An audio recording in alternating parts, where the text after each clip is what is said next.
யோசுவா Caleb இருக்கிறாங்க. அவங்க வந்து என்ன சொல்றாங்கன்னா, அந்த தேசம் நல்ல தேசம். அந்த ஆண்டவர் சொன்ன மாதிரி அது பாலும் தேனும் ஓடுற தேசம் தான். ஆனாலும் அங்க என்ன யார் இருக்கா? அந்த கானானியர்கள், அந்த ராட்சசர்கள்லாம் இருக்காங்க. இருந்தாலும் நம்ம என்ன பண்ணிடலாம், அவங்கள ஈஸியா அடிச்சு வீழ்த்திடலாம்னு சொல்றாங்க.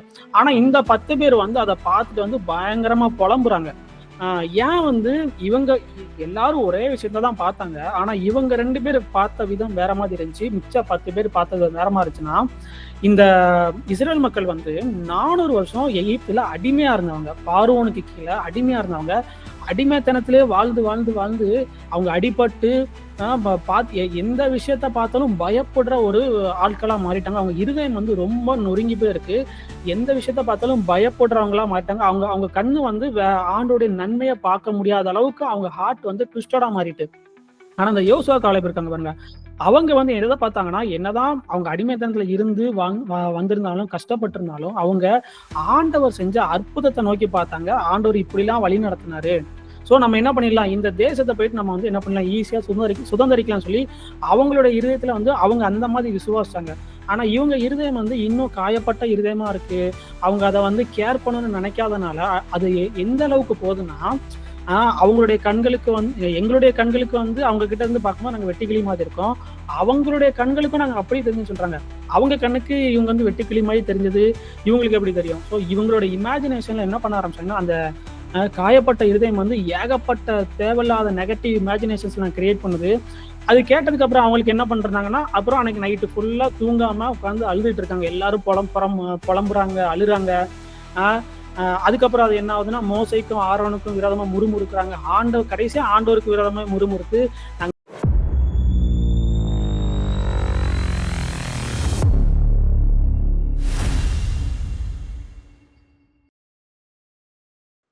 ஹாய், எல்லாருக்கும் ஷாலோம். இயேசு கிறிஸ்துவின் நாமத்தினால உங்க எல்லாரையும் நான் வரவேற்கிறேன். இந்த கான்ஃபரன்ஸ்க்கு வந்து ஒவ்வொருவரையும் நான் வந்து இயேசு கிறிஸ்து நாமத்துல பிளெஸ் பண்றேன். உங்க எல்லாருக்கும் இயேசு கிறிஸ்துவின் கிருபை உங்க கூட இருக்கட்டும். நம்ம ஒரு ப்ரேயர் பண்ணிட்டு இந்த மெசேஜுக்குள்ள நம்ம போவோம். நன்றி பிதாவே, இந்த நாளுக்காக நன்றி செலுத்துகிறோம்ப்பா. இந்த நேரத்திற்காக நன்றி செலுத்துகிறோம். நீங்க எங்க மேல கிருபையா இருக்கிறதுக்காக நன்றி. நீங்க எங்க மேல அன்பா இருக்கிறதுக்காக நன்றி தகப்பனே. இந்த கான்ஃபரன்ஸை நீங்க பிளஸ் பண்ணுங்க. இந்த இருதய சுகம் அப்படிங்கிற இந்த ஜேர்னிக்குள்ள நீங்க எங்களை வழி நடத்துங்கப்பா. அதுக்கு எங்களை நாங்கள் தாழ்த்தி ஒப்பு கொடுக்குறோம். எங்களை முழுசா சரண்டர் பண்றோம்ப்பா. எங்க இருதயத்தின் காயங்களை எல்லாம் நீங்க கட்டுங்க. அதுக்கு நாங்க முழுவதும் எங்களை நாங்க சரண்டர் பண்றோம்ப்பா.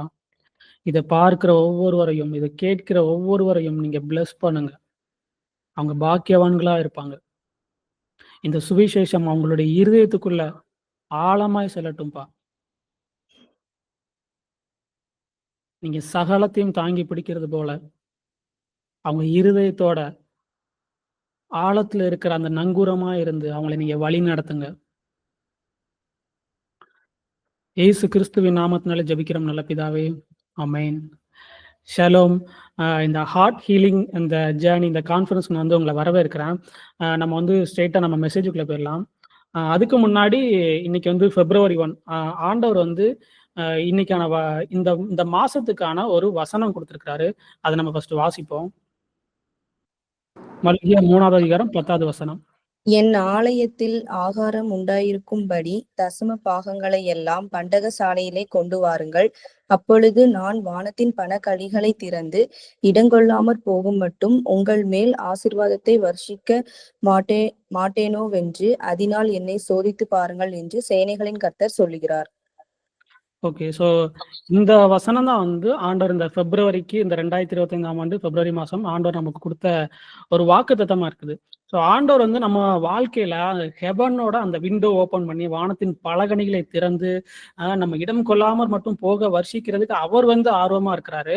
ஆனா அதுக்கு அவர் என்ன பண்றான்னு சொல்றாருன்னா, நமக்கு என்ன பண்ணாரு, என்னுடைய ஆலயத்துல நீங்க ஆகாரம் உண்டாயிருக்கும்படி நீங்க தசமபாகம் கொண்டு வாங்க. ஆனா இதனால என்ன நீங்க சோதிச்சு பாருங்க. நீங்க எனக்கு குடுக்கும்போது நான் என்ன பண்ணுவேன், என்னுடைய ஹெவனோட விண்டோவை நான் உங்களுக்கு ஓப்பன் பண்ணுவேன்னு சொல்லி அவர் நமக்கு ப்ராமிஸ் பண்ணியிருக்கிறாரு. ஸோ இந்த வசனத்த குறிச்சு நீங்க என்ன பண்ணுங்க, டீப்பா நீங்க தியானிங்க. ஆண்டவர்ட்ட இத குறிச்ச ரெவலேஷன் கேளுங்க. நீங்க ஆண்டவர்ட்ட இத குறிச்ச ரெவலேஷன் கேட்கும்போது, அவர் இதற்கான வெளிப்பாட்டை உங்களுக்கு குடுப்பாரு. இந்த மாசத்தோட ஒரு ப்ராமிஸா ஆண்டவர் இது உங்களுக்கு பண்றாரு. ஸோ இதுதான் இந்த மாசத்தோட வாக்குத்தத்தம். ஸோ நம்ம வந்து டைரக்ட்டா நம்ம என்ன பண்ணுவோம், மெசேஜுக்குள்ள போயிருவோம். ஆ ஐசாயா 61:1 வாசிங்க. கர்த்தராகிய தேவனுடைய ஆவியானவர் என் மேல் இருக்கிறார். சிறுமைப்பட்டவர்களுக்கு சுவிசேஷத்தை அறிவிக்க கர்த்தர் என்னை அபிஷேகம் பண்ணினார். இருதயம் நொறுங்குண்டவர்களுக்கு காயங்கட்டுதலையும், சிறைப்பட்டவர்களுக்கு விடுதலையையும், கட்டுண்டவர்களுக்கு கட்டவிழ்த்தலையும் கூறவும். ஸோ இதுல என்னன்னா ஐசாயா 61:1 நம்ம பார்க்குறோம். ஆண்டவர் வந்து இருதயம் நொறுங்குண்டவர்களை காயம் கட்டுறாராம். ஓகேவா? ஸோ இதுதான் இன்னைக்கான டாபிக், ஹார்ட் ஹீலிங் அப்படிங்கிற ஒரு விஷயம். இந்த ஹார்ட் ஹீலிங் எந்த அளவுக்கு ஒரு முக்கியமானதுன்னா, கர்த்தர் வந்து அபிஷேகம் பண்றார். அபிஷேகம் பண்ணப்பட்டவனோட ஒரு முதல் வேலையை ஆண்டவர் என்ன பண்றாருன்னா, இருதயம் நொறுங்குன்றவர்களை அவர் காயம் கட்டுறாரு. இன்னைக்கு வந்து அந்த ஹார்ட் ஹீலிங் வந்து ரொம்ப ரொம்ப முக்கியமான ஒரு விஷயமா இருக்கு. ஏன்னா நம்மளுடைய இருதயத்துல இருந்தா ஜீவ தண்ணீர் புறப்படும் சொல்லி ஜீசஸ் சொல்றாரு. ஸோ அப்படி ஒரு ஜீவ தண்ணீர் புறப்படுகிற ஒரு இடமா தான் இருக்குது நம்மளுடைய இருதயம். அந்த இருதயத்தை முதல்ல சரி பண்ணதுக்கு ஆண்டவர் என்ன பண்றாரு, வராரு. அதுக்கப்புறம் தான் மத்த இருக்கிற காரியங்களை பத்தி அவர் பேசுறாரு. ஸோ முதல்ல ஆண்டவர் டச் பண்ற விஷயம் என்னன்னா, நம்முடைய இருதயம் நொறுங்கி போய் இருக்குது. அந்த இருதயத்தை காயத்தை கட்டுறதுதான் ஆண்டவர் முதல்ல ஒரு பண்ற ஒரு விஷயமா இருக்குது. ஆனா எப்படி அந்த இருதயம் நொறுங்கிச்சு, எப்படி அந்த இருதயம் காயப்பட்டுச்சு அப்படிங்கிறத நம்ம இன்னும் வாசிப்போம். எல்லாவற்றை பார்க்கிலும் இருதயமே திருக்குள்ளதும் மகா கேடுள்ளதுமாய் இருக்கிறது. அதை அறியத்தக்கவன் யார்? ஓகே. ஸோ இதுல வந்து என்ன சொல்றாங்க, எல்லாவற்றை பார்க்கிலும் இருதயமே திருக்குள்ளதும் மகா கேடுள்ளதுமா இருக்குது. ஒரு பக்கம் ஜீசஸ் என்ன சொல்றாரு, நம்ம இருதயத்துல இருந்தா ஜீவனுள்ள தண்ணீர் புறப்படுங்கிறாரு. அதே மாதிரி அதே இருதயத்துல இருந்தா என்னதான் வருது, அது திருக்குள்ளதும் மகா கேடுள்ளதுமா இருக்குது. ஸோ நம்மளுடைய ஹார்ட் வந்து அவ்வளவு பெரிய ஒரு முக்கியமான ஒரு விஷயமா இருக்குது. ஸோ இந்த ஹார்ட், இதுல வர்ற ஹார்ட்னு சொல்லிட்டு இருக்கோம். இந்த ஹார்ட் அப்படின்னு சொல்றது என்னன்னா, அந்த இருதயம் அப்படிங்கிறது வேற ஒண்ணும் இல்ல. எப்படி நம்மளுடைய பாடிக்கு இருதயம் வந்து சென்டரான ஒரு கோரான ஒரு பீஸா இருக்கு, அப்படிதானே? ஸோ இந்த பைபிள்ல வந்து நமக்கு சொல்லப்பட்டிருக்க எல்லா இருதயம் வருது எது அவங்க மீன் பண்றாங்க அப்படின்னா, நம்மளுடைய இன்னர் மேன், உள்ளான மனிதனை தான் அவங்க வந்து என்ன மீன் பண்றாங்க. ஸோ நம்ம எல்லாரும் என்ன நினைச்சிட்டு இருக்கோம், வெளியில தான் எல்லாமே இருக்கு, நம்ம வெளியில ஒரு விஷயம் மாத்திட்டா அது உள்ள மாறின்னு நினைக்கிறாங்க. ஆனா உள்ள இருந்து தான் அது என்ன பண்ணுது, வெளியில என்ன பண்ணுதுன்னா அந்த எமோஷன்ஸ்ல வெளியில வருது. வெளியில நடக்கிறது வந்து செகண்டரி எமோஷன் தான், உள்ள நடக்கிறது தான் பிரைமரி எமோஷன். இப்போ எக்ஸாம்பிளுக்கு வந்து ஒரு மரம் இருக்கு, கருவேல மரம் இருக்கு. அந்த கருவேல மரம் வந்து இப்போ உங்க வீட்டுக்கிட்ட வளர்ந்துருக்குன்னா, அந்த கருவேல மரத்தை வந்து அங்கிருந்து நீங்க மொத்தமா எடுக்கணும் அப்படின்னு நீங்க நினைக்கிறீங்க.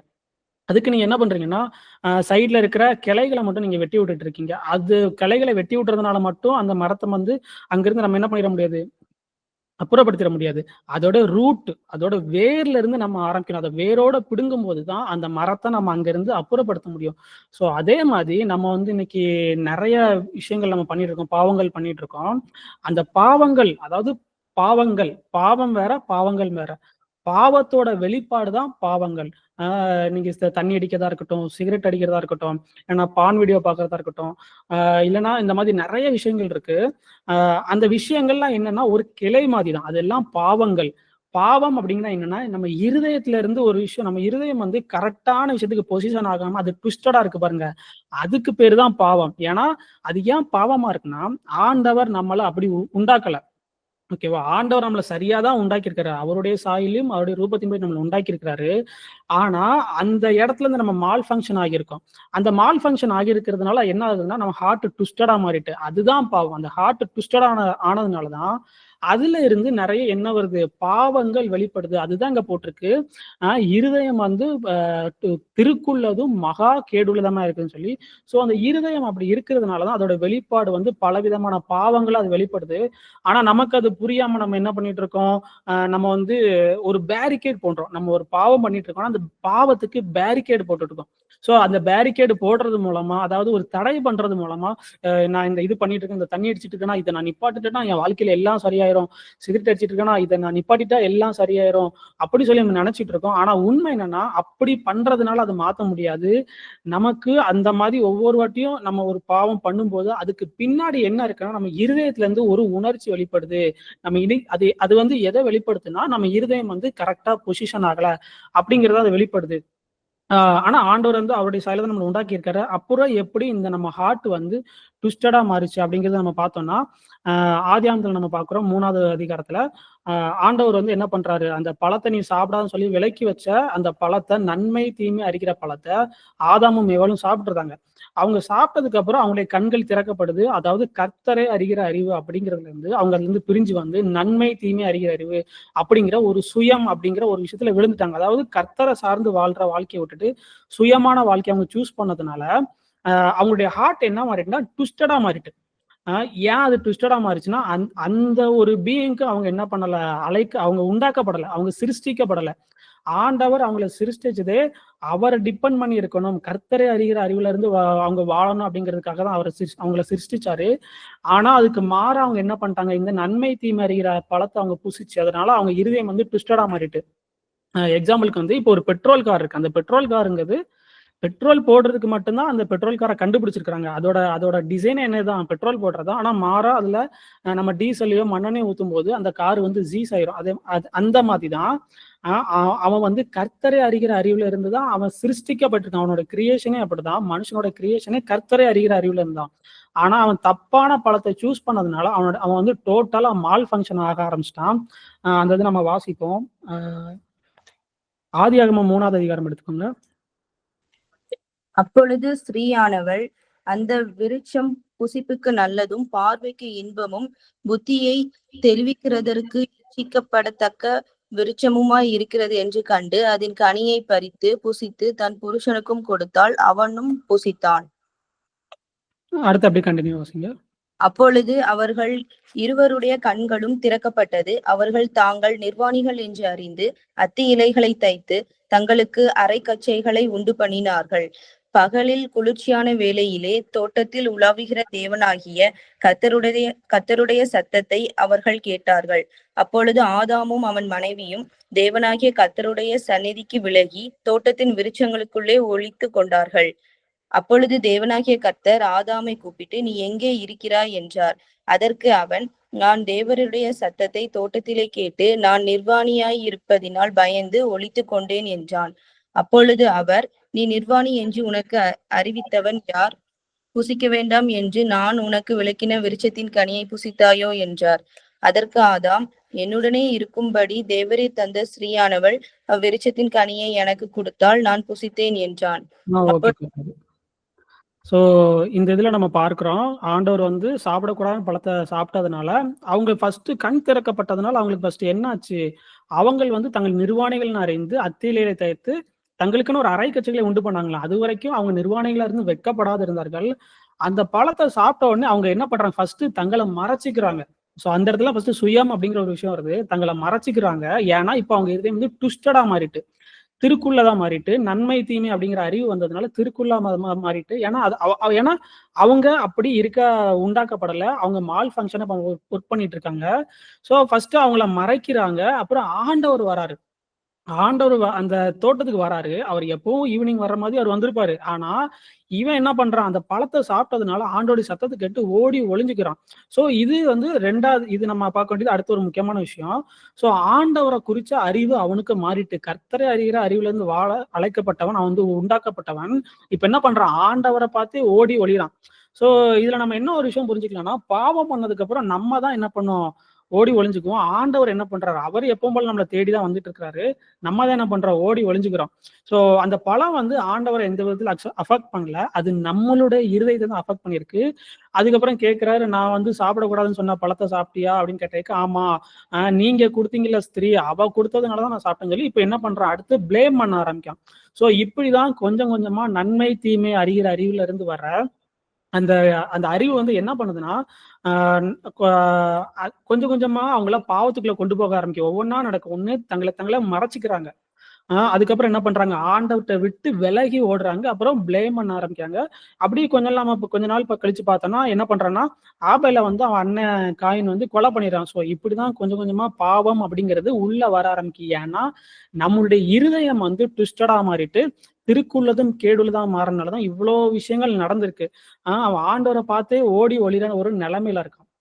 அ அ ஸோ ஸோ அதனால தான் நம்முடைய இருதயம் வந்து காயப்பட்டு ட்விஸ்டடா மாறியிருக்கு. அந்த இருதயத்தை சரி பண்ண வேண்டியது ரொம்ப ரொம்ப அவசியம். அதனால தான் ஐசாயா 21 அந்த மெசியானிக் பேசேஜ்லயே முதல்ல ஜீசஸ் வந்து என்னதான் பண்றாரு, அ இருதயம் நொறுங்குண்டவர்கள அவரு காயம் கட்டுறாரு.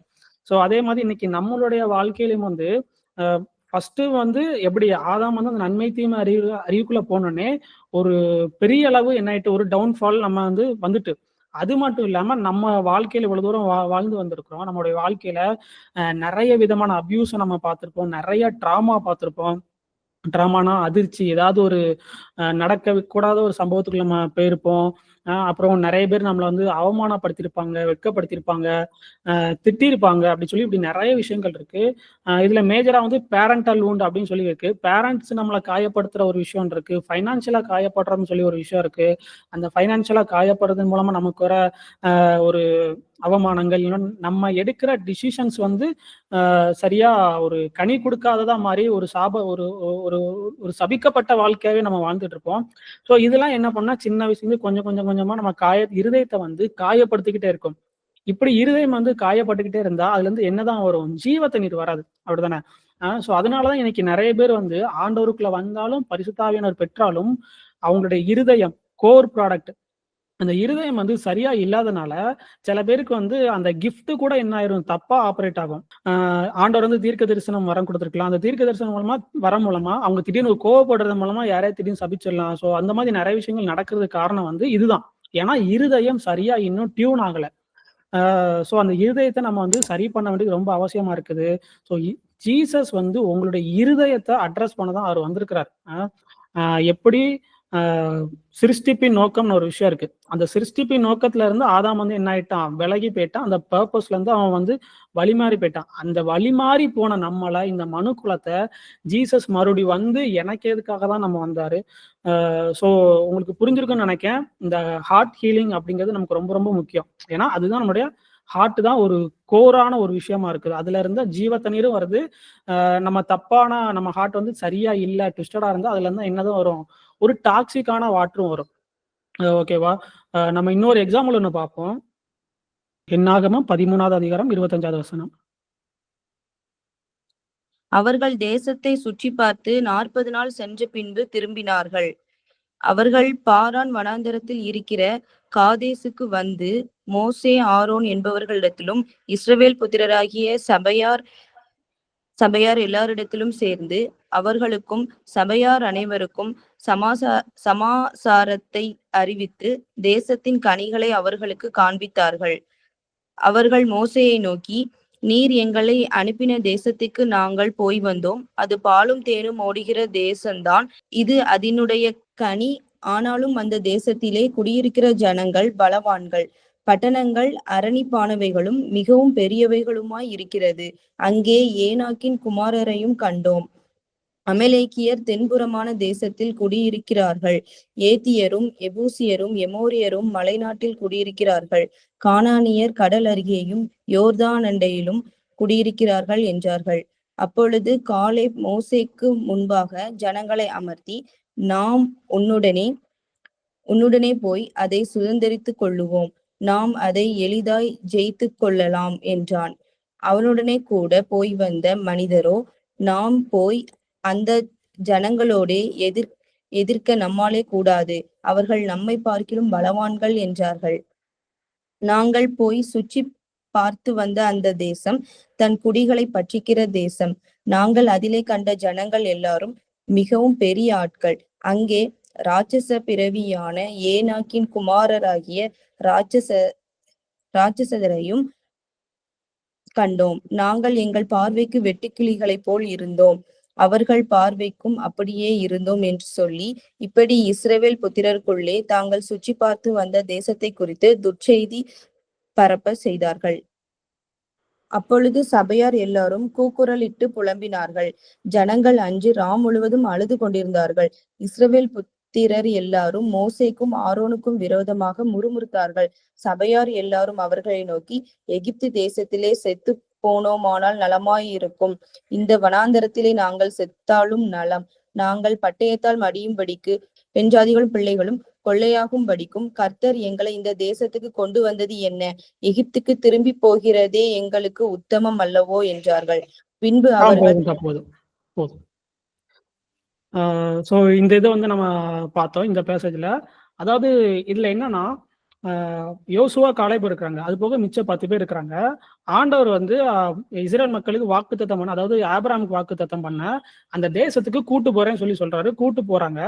அப்ப என்னன்னா, ஒவ்வொரு கோத்திரத்துக்கும் ஒவ்வொரு ஆளை சூஸ் பண்ணி 12 பேர் உள்ள போயிட்டு என்ன பண்ணிட்டாங்க, அந்த தேசம் எப்படிப்பட்ட தேசம் சொல்லி பார்த்துட்டு வர ஆண்டவர் அனுப்புறாரு. ஸோ அவங்களும் போறாங்க. போயிட்டு திரும்ப வந்துட்டு யோசுவா காலேப் இருக்கிறாங்க. அவங்க வந்து என்ன சொல்றாங்கன்னா, அந்த தேசம் நல்ல தேசம், அந்த ஆண்டவர் சொன்ன மாதிரி அது பாலும் தேனும் ஓடுற தேசம் தான். ஆனாலும் அங்க என்ன யார் இருக்கா, அந்த கானானியர்கள் அந்த ராட்சசர்கள் இருக்காங்க. இருந்தாலும் நம்ம என்ன பண்ணிடலாம், அவங்கள ஈஸியா அடிச்சு வீழ்த்திடலாம்னு சொல்றாங்க. ஆனா இந்த 10 பேர் வந்து அதை பார்த்துட்டு வந்து பயங்கரமா புலம்புறாங்க. ஏன் வந்து இவங்க எல்லாரும் ஒரே விஷயத்த தான் பார்த்தாங்க. ஆனா இவங்க 2 பேர் பார்த்த விதம் வேற மாதிரி இருந்துச்சு. மிச்ச 10 பேர் பார்த்தது வேற மாதிரி இருந்துச்சுன்னா, இந்த இஸ்ரேல் மக்கள் வந்து 400 வருஷம் எகிப்துல அடிமையா இருந்தவங்க, பார்வோனுக்கு கீழே அடிமையா இருந்தவங்க. அடிமைத்தனத்திலே வாழ்ந்து வாழ்ந்து வாழ்ந்து அவங்க அடிபட்டு எந்த விஷயத்த பார்த்தாலும் பயப்படுற ஒரு ஆட்களா மாறிட்டாங்க. அவங்க இருதயம் வந்து ரொம்ப நொறுங்கி போய் இருக்கு. எந்த விஷயத்த பார்த்தாலும் பயப்படுறவங்களா மாறிட்டாங்க. அவங்க அவங்க கண்ணு வந்து ஆண்டோடைய நன்மையை பார்க்க முடியாத அளவுக்கு அவங்க ஹார்ட் வந்து ட்விஸ்டடா மாறிட்டு. ஆனா அந்த யோசுவா காலேப் இருக்காங்க பாருங்க, அவங்க வந்து எதை பார்த்தாங்கன்னா, என்னதான் அவங்க அடிமைத்தனத்துல இருந்து வந்திருந்தாலும் கஷ்டப்பட்டிருந்தாலும் அவங்க ஆண்டவர் செஞ்ச அற்புதத்தை நோக்கி பார்த்தாங்க. ஆண்டவர் இப்படிலாம் வழி நடத்தினாரு. சோ நம்ம என்ன பண்ணிடலாம், இந்த தேசத்தை போயிட்டு நம்ம வந்து என்ன பண்ணலாம், ஈஸியா சுதந்திரிக்கலாம் சொல்லி அவங்களோட இருதயத்துல வந்து அவங்க அந்த மாதிரி விசுவாசிச்சாங்க. ஆனா இவங்க இருதயம் வந்து இன்னும் காயப்பட்ட இருதயமா இருக்கு. அவங்க அதை வந்து கேர் பண்ணணும்னு நினைக்காதனால அது எந்த அளவுக்கு போகுதுன்னா, அவங்களுடைய கண்களுக்கு வந்து எங்களுடைய கண்களுக்கு வந்து அவங்க கிட்ட இருந்து பார்க்கும்போது நாங்க வெட்டுக்கிளி மாதிரி இருக்கோம். அவங்களுடைய கண்களுக்கும் நாங்க அப்படியே தெரிஞ்சுன்னு சொல்றாங்க. அவங்க கண்ணுக்கு இவங்க வந்து வெட்டுக்கிளி மாதிரி தெரிஞ்சது, இவங்களுக்கு எப்படி தெரியும்? சோ இவங்களோட இமேஜினேஷன்ல என்ன பண்ண ஆரம்பிச்சாங்கன்னா, அந்த காயப்பட்ட இருதயம் வந்து ஏகப்பட்ட தேவையில்லாத நெகட்டிவ் இமேஜினேஷன்ஸ் எல்லாம் கிரியேட் பண்ணுது. அது கேட்டதுக்கு அப்புறம் அவங்களுக்கு என்ன பண்றாங்கன்னா, அப்புறம் அன்னைக்கு நைட்டு ஃபுல்லா தூங்காம உட்காந்து அழுதுட்டு இருக்காங்க. எல்லாரும் புலம்புறாங்க, அழுறாங்க. அதுக்கப்புறம் அது என்ன ஆகுதுன்னா, மோசைக்கும் ஆரோனுக்கும் விரோதமா முறுமுறுக்குறாங்க. கடைசியா ஆண்டவருக்கு விரோதமா முறுமுறுத்து நாங்க திரும்ப அந்த அடிமைத்தன வாழ்க்கைக்கே போறோம் அப்படின்னு சொல்லி போறாங்க. இது எல்லாத்துக்கும் காரணம் என்னன்னா, அந்த இருதயம் காயப்பட்டதை அவங்க என்ன பண்ணல, சரி பண்ணாததுதான் ஒரே விஷயம். சோ அதே மாதிரி இன்னைக்கு நீங்களும் நினைச்சு பாருங்க. நம்ம எல்லாரும் கிறிஸ்துக்குள்ள வந்துட்டோம். கிறிஸ்துக்குள்ள வந்ததுக்கு அப்புறம் சின்னதா ஒரு பிரச்சனைனாலே நம்ம என்ன ஆயிருந்தோம், உடனே அஃபண்ட் ஆயிருந்தோம். காரணம் என்னன்னா, நம்ம இருதயத்தை இன்னும் நம்ம அந்த இருதய சுகம் அப்படிங்கிற ஒரு ஜேர்னிக்குள்ள நம்ம போகவே இல்லை. அது ரொம்ப ரொம்ப முக்கியமா இருக்குது. அது ஒழுங்கா இல்லைன்னா நம்ம ஆண்டவரை பார்க்கிற விதமே டோட்டலா தப்பாயிரும். என்னமோ அவர் நம்மளை வந்து கொல்லதுக்கு தான் இங்க கூட்டு வந்திருக்கிறாரு அப்படின்னு சொல்லி தப்பாயிரும். நைட்டு ஃபுல்லா தூங்க மாட்டோம், உட்காந்து புலம்புவோம். இல்லைன்னா நமக்கு யாராவது ஸ்பிரிச்சுவலா வழி நடத்துவாங்க, அவங்க மேல முறுமுறுப்பு வரும். ஸோ இவங்க இப்படி பண்றது எல்லாமே என் இருதயம் அவங்க சுகம் இல்லாத, அவங்க இருதயம் வந்து காயப்பட்டதுனால அந்த காயத்தின் வெளிப்பாடாதான் இதெல்லாம் இருக்கு. காயத்தின் வெளிப்பாடாதான் அவங்க முறுமுறுக்குறாங்க. இப்போ வந்து நீங்க வந்து உங்களுக்கு ஏதோ உடம்பு சரியில்லை, நீங்க வந்து ஹாஸ்பிட்டல் போறீங்க. ஹாஸ்பிட்டல் போயிட்டு டாக்டர் வந்து ஒரு ரிப்போர்ட் கொடுப்பாரு. ஓகேவா? அந்த டாக்டர் அந்த ரிப்போர்ட்டை பார்த்த உடனே நம்மளுக்கு இமேஜினேஷன்ல என்னெல்லாம் வரும், 1000 இமேஜினேஷன் வரும். நம்மளே என்ன பண்ணிடுவோம், நம்மளுடைய ஃபியூனரலை நம்மளே நடத்தி முடிச்சிடும். ஸோ அந்த அளவுக்கு இமேஜினேஷன் வரும். ஆனா அது பண்ணக்கூடாது. அது வந்து நம்ம இருதயத்தின் காயத்தோட ஒரு வெளிப்பாடா இருக்குது. ஆண்டவருடைய வார்த்தையை நம்ம தியானிக்கணும். அவர் நமக்கு என்ன சொல்லியிருக்கிறாரு, நமக்கு வந்து திருப்தியான வாழ்க்கையை தருவேன்னு சொல்லியிருக்கிறாரு. ஸோ அதுதான் நம்ம வந்து என்ன பண்ணணும், தியானிக்கணும். ஸோ நம்ம இருதயத்தை சரி பண்ண வேண்டியது ரொம்ப ரொம்ப அவசியமா இருக்குது. அதுல இருந்து ஜீவ தண்ணீர் புறப்படுது. அதை நம்ம சரி பண்ணலன்னா அங்க இருந்து டாக்ஸிக்கான ஒரு வாட்டர் தான் வரும். அது நம்மளை மட்டும் காயப்படுத்தாம நம்ம சுத்தி இருக்கவங்களையும் காயப்படுத்தும், ஆண்டோருக்கு விரோதமாகவும் முறுமுறுக்க செய்யும்.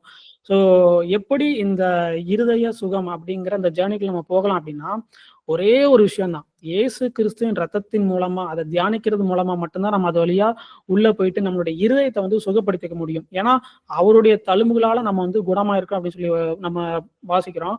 அது வந்து வெளிப்பிரகாரமா இருக்க சரீரத்துக்கு மட்டும் இல்ல, நம்மளுடைய இருதய காயத்துக்கு கூட தான். அவருடைய தழும்புகளால நம்ம இருதயத்தின் காயத்தை கூட நம்ம என்ன பண்ணிக்கலாம், சுகமாக்கிக்கலாம். அது ரொம்ப ஒரு முக்கியமான விஷயமா இருக்கு. நம்ம அதை பத்தி வாசிப்போம்.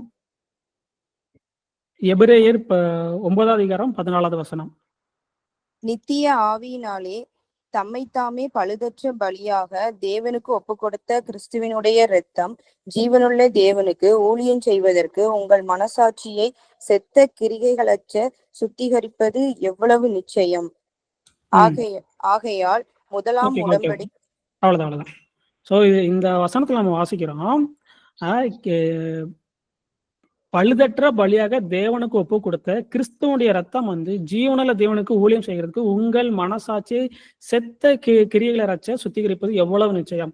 சோ நம்முடைய மனசாட்சியை, நம்முடைய இருதயத்தை சுத்திகரிக்கணும், அது சுகமாகணும். அதுக்கு ஒரே ஒரு விஷயம் தான், இயேசு கிறிஸ்துவின் ரத்தம். அவருடைய ரத்தத்தை நம்ம அதிகமா தியானிக்கும் போது, அவருடைய ரத்தத்தினால நம்ம கழுவப்படும் போதுதான் நம்முடைய இருதயம் வந்து சுத்திகரிக்கப்படும், அது சுகமாக்கப்படும். இன்னும் ஒரு வசனம் நம்ம வாசிக்கலாம். 1 யோவான் 1:7.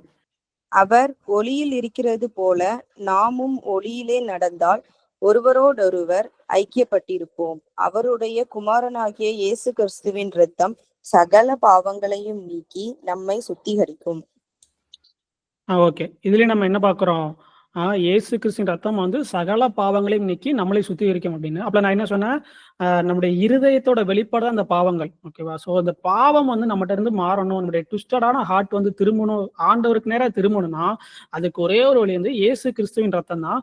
சோ இது வந்து எப்படி நம்ம லைஃப்ல வந்து பிராக்டிஸ் பண்றது, அது எப்படி ப்ரேயர்ல ஒர்க் பண்றது, எப்படி நம்மளுடைய அந்த இருதய சுகம் அப்படிங்கிற இடத்துல நம்ம போறது அப்படின்னு சொல்லி பத்தி நான் ஒரு விஷயம் சொல்றேன். அதை நீங்க பிராக்டிஸ் பண்ணுங்க, நீங்க அதை வச்சு நீங்க ப்ரேயர் பண்ணுங்க, அது வந்து சரியாகும். இப்போ வந்து நீங்க யோசிச்சு பாத்தீங்கன்னா, நீங்க வந்து ரொம்ப சந்தோஷமா இருந்த மூமெண்ட்லாம் உங்களுக்கு ஞாபகம் வராது நீங்க சும்மா இருக்கும்போது.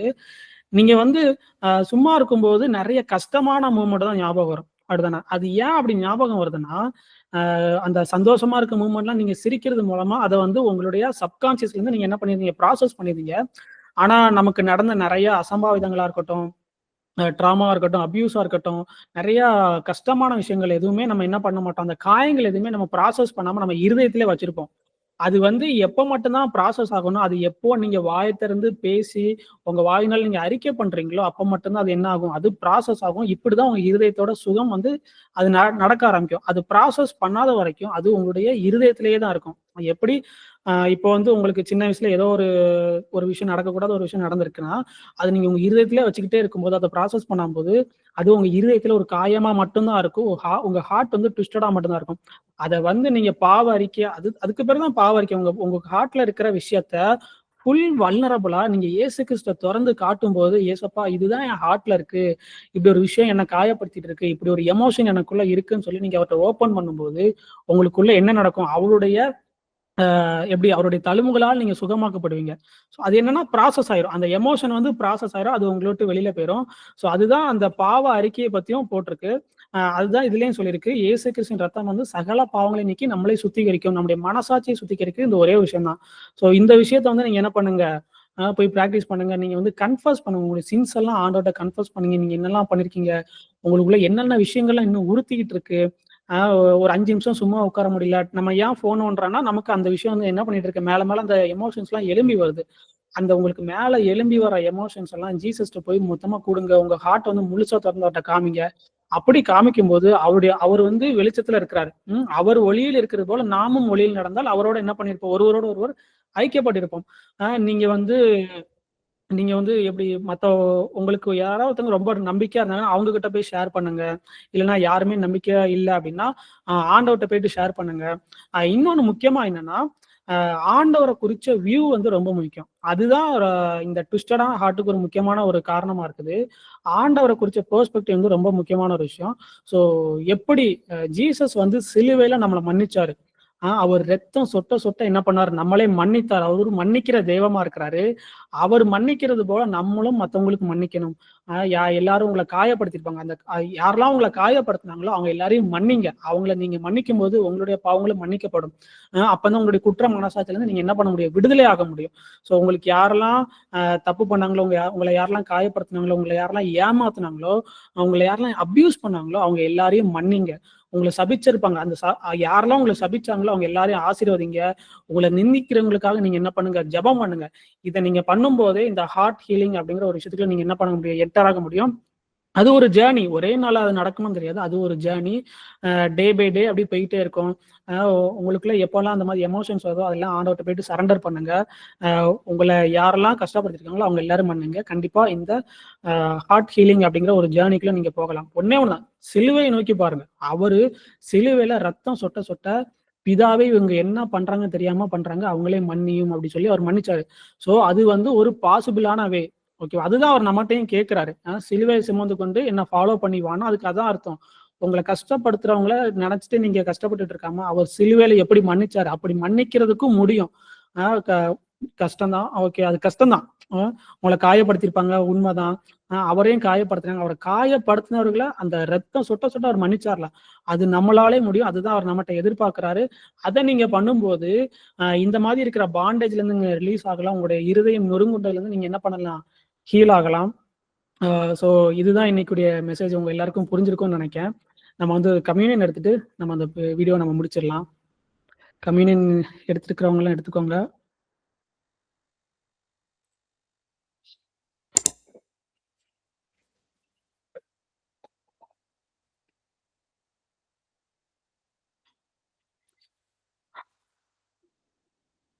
நன்றி பிதாவே, நன்றி இயேசுவே. உங்களுடைய சரீரத்துக்காகவும் உங்களுடைய ரத்தத்துக்காகவும் நன்றி செலுத்துகிறோம்ப்பா.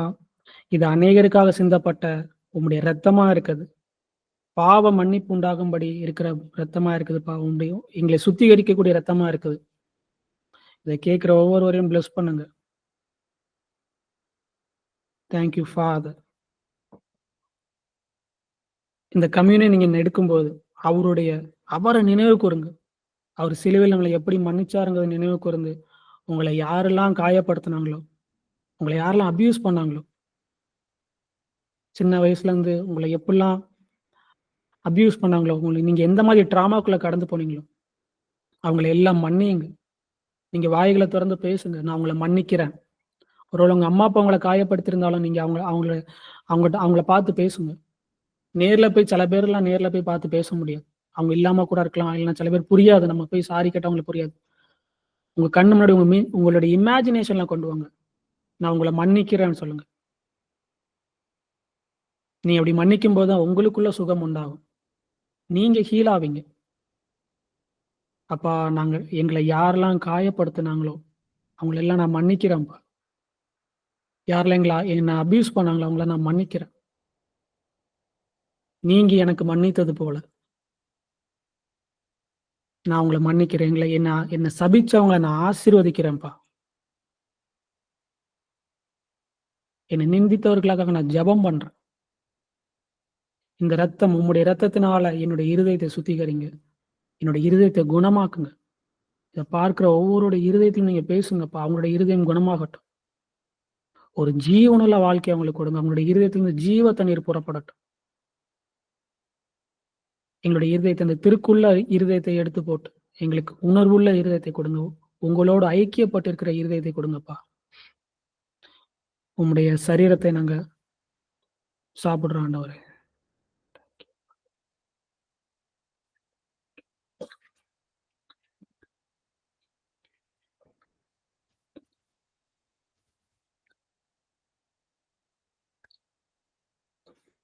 நன்றி இயேசுவே. எங்களுக்கு பாவ மன்னிப்பு உண்டாக முடியும் சிந்தி உங்களுடைய இரத்தத்துக்காக நன்றி.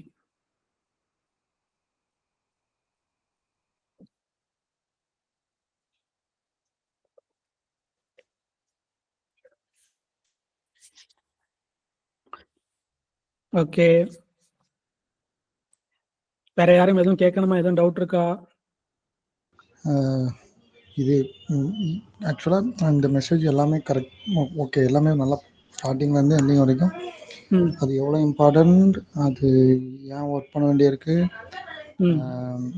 எல்லாமே கரெக்டாக எண்டிங் வரைக்கும் அது பிளட்டை வச்சு நம்ம ஃபீல் அதை நம்ம ஒர்க் பண்ணணும் அண்ட் எல்லாமே ஓகே. ஒர்க் பண்ணணும்னா ஃபஸ்ட்டு இப்போ ஹார்ட் இருதயம் நொறுங்குன்னு இருக்கு அப்படிங்கிறது இப்போ இப்போ ரொம்ப நாளா நம்ம வந்து ப்ரேயர் பண்ணிக்கிட்டே இருக்கிறோம். ப்ரேயர் பண்ணிக்கிட்டே ம். இருந்தோம் அப்படின்னா, நம்ம ம். ஒரு டைம்க்கு அப்புறம் என்ன ஆயிருவோம்னா, நம்ம பெருசா வந்துட்டு நம்மள காயப்படுத்துற காரியங்கள்ல இருந்து நம்ம விலகி இருந்து ம். ஒரு லைஃப் பீஸ்ஃபுல்லா போயிட்டே இருக்கும். அப்போ நம்ம என்ன ம். நினைச்சுக்குவோம் அப்படின்னா, நம்ம லைஃப் ஹார்ட் ஹீல் ஆயிட்டுன்னு நினைப்போம். ஹார்ட் ம். ஹீல் ஆயிட்டுங்கிறது மட்டும் நினைக்காம, நம்ம சுத்தியும் எல்லாமே நல்லா போயிட்டு இருக்குன்னு நினைப்போம். ஆனா, ம். நம்ம திடீர்னு ஏதோ திடீர்னு ஒரு இன்சிடென்ட் நடக்கும்போது, அந்த டைம்ல ஒரு டெம்ப்டேஷன் வெளிய வரும். இல்லாட்டி அந்த டைம்ல ஏதோ ஒரு விஷயம் நம்மள பாதிக்கும். அப்போ இவ்வளோ நாள் ப்ரேயர் பண்ணிட்டு இருந்தோம். ஆனா, ப்ரேயர் பண்ணதெல்லாம் ஒரே நாள்ல பிரேக் ஆன மாரி இருக்கும். திரும்ப ஃபர்ஸ்ட்லேருந்து ஒர்க் பண்ற மாரி இருக்கும். அப்போ நம்ம இதயம் நொறுங்குதுன்னா, இருதயம் நொறுங்குனது, ஹார்ட் ஹீலிங் தேவை அப்படிங்கிறத நம்ம ஒரு ஒரு ஒரு மெசேஜா கேட்டுட்டு போகும்போது, இந்த மாரி விஷயங்கள் வெளிப்படுறதுக்கு நெறைய இந்த மாரியான இப்படி ஒர்க் பண்ணி, அதில ரிசல்ட் பார்க்க முடியாம போறதுக்கு நெறைய சான்சஸ் இருக்குல்ல. ஸோ அப்போ நம்ம வந்து ஃபர்ஸ்ட்டு நம்மளுக்கு என்னதான் இந்த இடத்துல பிரேக் ஆயிருக்கு, எந்த இடத்துல நம்ம பிரேக் ஆயிருக்கிறோம், எந்த இடத்துல உண்மையாவே ஹார்ட் ஹீலிங் தேவை அப்படிங்கிறது நம்ம புரிஞ்சுக்கிறதுக்கு நம்மளுக்கு எப்படி புரிஞ்சுக்கிறதுன்னு இருக்குல்ல. ஸோ இப்போ இந்த இடத்துல நம்ம ஹார்ட் ஹீலிங் தேவை. இந்த ஒர்க் இந்த ரிலேஷன்ஷிப்ல நம்ம ஒர்க் பண்ண வேண்டியிருக்கு. ஃப்ரெண்ட்ஷிப்ல ஒர்க் பண்ண வேண்டியிருக்கு. இல்லாட்டி ஃபினான்ஸ்ல ஒர்க் பண்ண வேண்டியிருக்கு. அப்படிங்கிறது எப்படி நம்ம கண்டுபிடிக்கிறது? ஏன் கேட்குறேன்னா, இத கண்டுபிடிச்சா தான் நம்ம ஒர்க் பண்ணவே முடியும். அது இம்பார்ட்டன்ட் நம்மளுக்கு தெரிஞ்சுக்கிறோம். அது ஒர்க் பண்றதுக்கும் நம்ம வழி கத்துக்கிறோம். ஃபர்ஸ்ட் எப்படி ஐடென்டிஃபை பண்றது அப்படிங்கிறது என்னோட கொஸ்டின். ஓகே. புரிஞ்சுது. அது என்ன கேட்க வரேன்னா, எப்படி வந்து நம்ம ஹார்ட் வந்து எப்படி வந்து அந்த ஐடென்டிஃபை பண்றது? அந்த எங்க காயம் இருக்குன்னு ஐடென்டிஃபை பண்றது ஒண்ணே ஒண்ணு தான். ஆமா. எந்த ஏதாவது இப்போ நம்ம அதாவது நெறைய பிரேக் ஆயிருப்போம். சின்ன வயசுலேருந்தே நெறைய விஷயங்கள்ல பிரேக் ஆயிருப்போம். அது எல்லாத்தையும் ஒரே நாள்ல பண்றதுங்கிறது பாசிபிள் கிடையாது. ஆ கொஞ்சம் கொஞ்சமா பண்ணணும்னா, ஃபர்ஸ்ட்டு எந்த இடத்துல பிரேக் ஆயிருக்கோங்கிறத கண்டுபிடிக்கணும்ல. கண்டுபிடிச்சா தானே அதில ஒர்க் பண்ணவே முடியும். கண்டே பிடிக்க முடியாம பிரேயர் மட்டும் பண்ணிக்கிட்டு இருக்கனால அங்க ஒண்ணுமே மாறப் போறதில்ல. ஸோ அது எப்படி அதில நம்ம அந்த ஐடென்டிஃபை பண்றது? அது அது அது அது மட்டும் இன்னும் கொஞ்சம் கிளாரிட்டியா சொன்னா, அ இன்னும் கொஞ்சம் ஹெல்ப்ஃபுல்லா இருக்கும்ல. அதுக்கு தான் உன்ட்ட கேட்கிறேன். ஓகேங்க சொல்றேன். அதான் என்னன்னா, நான் அப்பவே சொன்னேன். இது வந்து ஹார்ட் ஹீலிங் வந்து ஒரே நாள்ல நடக்கிற விஷயம் கிடையாது. இது வந்து ஒரு ஜேர்னி. ஓகேவா? அது எப்படி நம்ம ஐடென்டிஃபை பண்ணணும்னா, ஒரே ஒரு விஷயம். அந்த ஒரு விஷயம் மட்டும் நீங்க வந்து புரிஞ்சுக்கிட்டீங்கன்னா, அத ஈஸியா ஐடென்டிஃபை பண்ணலாம். ஒண்ணே ஒண்ணு தான். எப்பல்லாம் எந்தெந்த இடத்துலலாம் உங்க இருதயம் வந்து சமாதானம் அப்படிங்கிற இடத்த விட்டு வெளியில வருதோ, அந்தந்த இடத்துலலாம் எங்கெல்லாம் உங்க இருதயம் அஃபண்ட் ஆகுதோ, அங்கெல்லாம் உங்க என்ன தேவைப்படுது? உங்களுக்கு ஹார்ட் ஹீலிங் தேவைப்படுதுன்னு சொல்லி அப்படிதான் நம்ம ஐடென்டிஃபை பண்ண முடியும். ஓகேவா? இப்போ எக்ஸாம்பிளுக்கு வந்து திடீர்னு ஒரு கையில காசு இல்ல. அக்கவுண்ட் பேலன்ஸ் பார்த்தா நமக்கு ஒரு மாரி பயம் வருது. அப்படின்னா என்ன அர்த்தம்னா, ஆண்டவர் வந்து நம்மள போஷிக்கிறவர் அப்படிங்கிறத குறிச்ச அறிவுல நம்ம லேக்னஸா இருக்கோம்னு அர்த்தம். சின்ன வயசுல ஃபைனான்ஸியா நெறைய இடத்துல நம்ம கஷ்டப்பட்டுருக்கலாம். அதோட வெளிப்பாடா இருக்குன்னு சொல்லி இது காட்டுது. அதாவது சமாதானம் அப்படிங்கிற இடத்த விட்டு நம்ம வெளியில வந்துட்டோம். நம்ம ஹார்ட் அஃபண்ட் ஆகுதுன்னா, அத வச்சு நம்ம புரிஞ்சுக்கலாம். இந்த இடத்துல எனக்கு ஹார்ட் ஹீலிங் தேவைப்படுது அப்படின்னு சொல்லி. இல்லன்னா ஃபைனான்ஸ் இருக்கலாம். இல்லன்னா திடீர்னு ஹீலிங்க குறிச்சு நமக்கு ஒரு பயம் வரலாம். அதான் எங்கெல்லாம் பயம் வருது, எங்கெல்லாம் சமாதானத்த விட்டு வெளியில வரோமோ, அந்த இடத்த வச்சு நம்ம ஐடென்டிஃபை பண்ணலாம். இந்த இடத்துல எனக்கு என்ன ஆகுது? ஹார்ட் ஹீலிங் தேவைப்படுது அப்படின்னு சொல்லி நம்ம ஐடென்டிஃபை பண்ணலாம். அதான் இது ஒரு நாள் ஜர்னி கிடையாது. இது வந்து ஒரு நாள் விஷயம் கிடையாது. இது ஜர்னி. நம்ம லைஃப்ல அப்படி போக போக அது வெளியில வந்துட்டு இருக்கிற ஒரு காரியம். நம்ம அடிக்கடி அது ப்ராசஸ் பண்ண வேண்டியிருக்கும். நெறைய டைமென்ஷன்ல நம்ம அத அட்ரஸ் பண்ணணும். அதான் இந்த ஒரு விஷயத்த வச்சு புரிஞ்சுக்கோங்க. எப்பல்லாம் உங்களுடைய ஹார்ட் வந்து சமாதானம் அப்படிங்கிற இடத்த விட்டு வெளியில வந்து ஒரு படபடப்புக்குள்ள, ஒரு பயத்துக்குள்ள நீங்க போறீங்களோ, அங்கெல்லாம் நீங்க வந்து ஹார்ட் ஹீலிங்க அட்ரஸ் பண்ணணும்னு சொல்லி அர்த்தம். ஸோ இப்படிதான் நம்ம அட்ரஸ் பண்ணணும். இத வச்சு தான் நம்ம ஐடென்டிஃபை பண்ணிக்கலாம். இப்ப புரிஞ்சுதா? ஆ. ஓகே. அப்போ நம்ம வந்து நம்ம லவ்வ குடுக்க முடியாம, இல்லாட்டி நம்ம அந்த இடத்துல ஒரு பீஸ்ஃபுல்லா அந்த விஷயத்த டீல் பண்ண முடியாம, நம்ம எங்கெல்லாம் வந்துட்டு வேற மாரி ஆக்ட் பண்றோமோ, அந்த இடத்துல பூரா நம்ம பிரேக் ஆயிருக்கோங்கிறத ஐடென்டிஃபை பண்ணி, அந்த இடத்துல ஏன் பிரேக் ஆகுறோங்கிறத அத கொஸ்டின் பண்ணி நம்ம அதில ஒர்க் பண்ணணும். அப்படிதானே? அதேதான், அதேதான். எங்கெல்லாம் நம்ம வந்து ஆண்டவர குறிச்ச பெர்ஸ்பெக்டிவ்லாம் தப்பா மாறுதோ, அந்த இடத்துல நம்ம ஐடென்டிஃபை பண்ணணும். ஓகேவா? அதனால தான் பார்த்தோன்னா, இப்ப இஸ்ரேல் மக்கள் ஏன் வந்து புலம்ப ஆரம்பிச்சாங்க? அந்த பயம். ஓகேவா? அவங்களுக்கு சமாதானம் அவங்கட்ட இருந்து என்ன பண்ணிட்டு சமாதானம்ங்கிற இடத்த விட்டு வெளியில வந்துட்டாங்க. அதனால அவங்க புலம்ப ஆரம்பிச்சாங்க. ஸோ அதனால அவங்களுக்கு ஹார்ட் ஹீலிங் தேவைப்பட்டுச்சு. அதே மாரி தான். நமக்கு வந்து எங்கெல்லாம் ஒரு பயம், பதட்டம், ஒரு ஆங்ஸைட்டி வருது. ஸோ அப்படின்னாலே நம்ம அந்த இடத்துல இருந்து அட்ரஸ் பண்ணணும்னு சொல்லி அர்த்தம். ஸோ அதேதான் ரிலேஷன்ஷிப்லயும் நம்ம அப்படிதான் நம்ம பண்ணணும். ஒரு இப்போ ஹஸ்பண்ட் ஒய்ஃப் இருக்காங்க. ஹஸ்பண்ட் வந்து திடீர்னு ஒரு வார்த்தை சொல்லியிருப்பாரு. ஆனா அது ஒய்ஃப்க்கு வந்து பயங்கரமா அஃபெக்ட் ஆயிருக்கும். இல்லன்னா ஒய்ஃப் வந்து ஒரு வார்த்தை சொல்லியிருப்பாங்க. அது ஹஸ்பண்டுக்கு பயங்கர அஃபெக்ட் ஆயிருக்கும். அது என்னன்னு சொல்லி அப்போ என்ன ஆகுது, அந்த இடத்துல சமாதானம்ங்கிற இடத்த விட்டு அவங்க வெளியில வந்துருந்தாங்க. அப்போ அவங்க வந்து என்ன பண்ணணும், போய் அட்ரஸ் பண்ணணும். ஏன் இவங்க இப்படி ஒரு வார்த்தை சொன்னதுனால என் ஹார்ட் வந்து அஃபெண்ட் ஆகுது அப்படின்னு சொல்லி நம்ம போய் உட்காந்து ஆண்டவர்ட்ட கேட்டு அதை வந்து என்ன பண்ணணும், அந்த ஹார்ட் ஹீலிங் அப்படிங்கிற விஷயத்துக்கு நம்ம போகணும். ஸோ இப்படிதான் ஒவ்வொரு விஷயத்திலும் நம்ம வந்து ஸ்டெப் பை ஸ்டெப்பா போக முடியும். ஓகேவா? ஸோ புரிஞ்சுங்களா? புரிஞ்சுது. அதாவது மனத்தாங்கல், அதாவது நம்ம பேசும்போதோ ஒரு விஷயத்தை எடுக்கும்போதோ நமக்குள்ள ஒரு மனத்தாங்கல் மாதிரி வரும்போது, ஏன் அந்த மனத்தாங்கல்ங்கிறது காயத்தோட வெளிப்பாடு. ஸோ அதை வச்சு நம்ம ஐடென்டிஃபை பண்ணி அதை ஒர்க் பண்ணணும். அப்படிதானே? அதேதான். அதான் இப்போ இந்த கையில எனக்கு வந்து அடிபட்டு இருக்கு. ஓகேவா? இந்த கையில யாராவது வந்து இப்படி வச்சாங்கன்னா என்ன வலிக்கும் எனக்கு. ஸோ அந்த வலியை வச்சு நான் புரிஞ்சுக்கலாம் இந்த இடத்துல எனக்கு ஹீலிங் தேவைப்படுது அப்படின்னு. ஸோ எந்த இடத்துல அஃபெண்ட் ஆகுது அந்தந்த இடத்துல போய் நம்ம என்ன பண்ணணும், ஹார்ட் ஹீலிங்ல ஒர்க் பண்ணணும். அவ்வளவுதான். ஓகே. சரி, ஓகே. வேற யாருக்கு எந்த டவுட் இருக்கா? தேங்க்யூ. ஓகே. இந்த மாசத்தோட வாக்குத்தத்தை நம்ம பார்த்தோம். நம்ம வந்து ஆண்டவருக்குன்னு தசம பாகம் கொடுக்கும்போது அவருடைய வானத்தின் பலகணிகளை திறந்து நம்ம இடம் கொள்ளாமற் போக மட்டும் அவர் பெருக பண்ணுவார், நம்மளை ஆசீர்வதிப்புன்னு சொல்லி சொன்னாரு. ஸோ நீங்க வந்து இந்த மினிஸ்ட்ரி நீங்க சப்போர்ட் பண்ணீங்கன்னு நினைச்சீங்கன்னா இந்த ஸ்கிரீன்ல தெரியுற QR கோடுக்கு நீங்க என்ன பண்ணீங்க, ஸ்கேன் பண்ணி உங்களுடைய காணிக்கைகளை நீங்க விதைக்கலாம். உதாரணத்துமே கொடுக்குறவர்களே கர்த்தர் வந்து ஆசீர்வதிக்கிறார். அவர் வந்து அவங்க மேல கிருபையா இருக்கிறாரு. நீங்க இந்த ஊழியத்துக்கு மட்டும் தான் நீங்க கொடுக்கணும் இல்ல கஷ்டப்பட்டவங்களுக்கு நீங்க கொடுக்கலாம், நீங்க கண்டிப்பா கொடுக்கலாம். ஆனா நீங்க என்ன பண்ணுங்க, கண்டிப்பா கொடுங்க. அது ஆண்டவரை விசுவாசி நீங்க அவருக்கு செலுத்துற ஒரு கணம். அது ஒரு ஆக்ட் ஆஃப் வொர்ஷிப். ஸோ ஆண்டவருக்குன்னு கொடுக்கறத நீங்க கண்டிப்பா ஆண்டவருக்குன்னு கொடுங்க. அது யாருக்கு கொடுக்கறது அப்படிங்கிறது மேட்டர் இல்ல. நீங்க விசுவாசி கொடுக்கணும். எமோஷனல்ல இருந்தோ இல்ல கட்டாயத்தின் அடிப்படையிலோ இல்ல, விசுவாசத்துல இருந்து நீங்க அந்த காணிக்கையை கொடுங்க. கர்த்தர் உங்களை ஆசீர்வதிப்பார். ஓகே. இந்த கான்ஃபரன்ஸ் வந்து நம்ம ஒரு ப்ரேயர் பண்ணி முடிச்சிடலாம். நன்றி பிதாவே, உம்முடைய கிருபைக்காக நன்றி அப்பா, உம்முடைய இரக்கத்திற்காக நன்றி. நீர் எங்களுக்கு சிந்திய ரத்தத்திற்காக நன்றி செலுத்துகிறோம்ப்பா. அந்த ரத்தத்தை நாங்க ஏற்றுக்கொள்கிறோம். அதை எங்க இருதயத்தில் நாங்க அப்ளை பண்றோம்ப்பா. எங்களுடைய கோர் ஒரு எனர்ஜியா இருக்கிற எங்களுடைய ஹார்ட்ல, எங்களுடைய இன்னர் மேன்ல உங்களுடைய ரத்தம் தெளிக்கப்படுவதாக, இருதய சுகம் உண்டாவதாக. எங்கெல்லாம் எங்களுக்கு ஒரு பயம் இருக்கோ, ஒரு ஆங்ஸைட்டி இருக்கோ, அங்க எல்லாத்துலயும் உங்களுடைய சுகம் உண்டாகட்டும். இதை கேட்கிற ஒவ்வொருடைய இருதயத்திலும் சுகம் உண்டாவதாக. அவங்களுக்கு இந்த ஹார்ட் ஹீலிங் ஜேர்னிக்குள்ள நீங்க நடத்துங்கப்பா. அவங்களுக்கு நீங்க வெளிப்படுத்தி காண்பீங்க. அவங்களுடைய இருதயத்துல வெளிச்சத்தை நீங்க உண்டு பண்ணுங்கப்பா. அவங்களுக்கு அவங்களுடைய காயத்தை அட்ரஸ் பண்றதுக்கு பரிசுத்த ஆவியை நீங்க அவங்களுக்கு உதவி செய்யுங்க. இயேசு கிறிஸ்துவே, நீங்க எங்களுக்கு சிந்திய ரத்தத்திற்காக நன்றி. இயேசு கிறிஸ்துவின் நாமத்தினால ஜெபிக்கிறோம் நல்ல பிதாவே. என் ஆத்துமாவே கர்த்தரை சோஸ்தரி, என் முழு உளமை அவருடைய பரிசுத்த நாமத்தை சோஸ்தரி. என் ஆத்துமாவே கர்த்தரை சோஸ்தரி, கர்த்தர் செய்த சகல உபகாரங்களையும் மறவாதே. ஆமென். Okay, shalom. நம்ம வந்து அடுத்த கான்ஃபரன்ஸ்ல மீட் பண்ணுவோம். பாய்.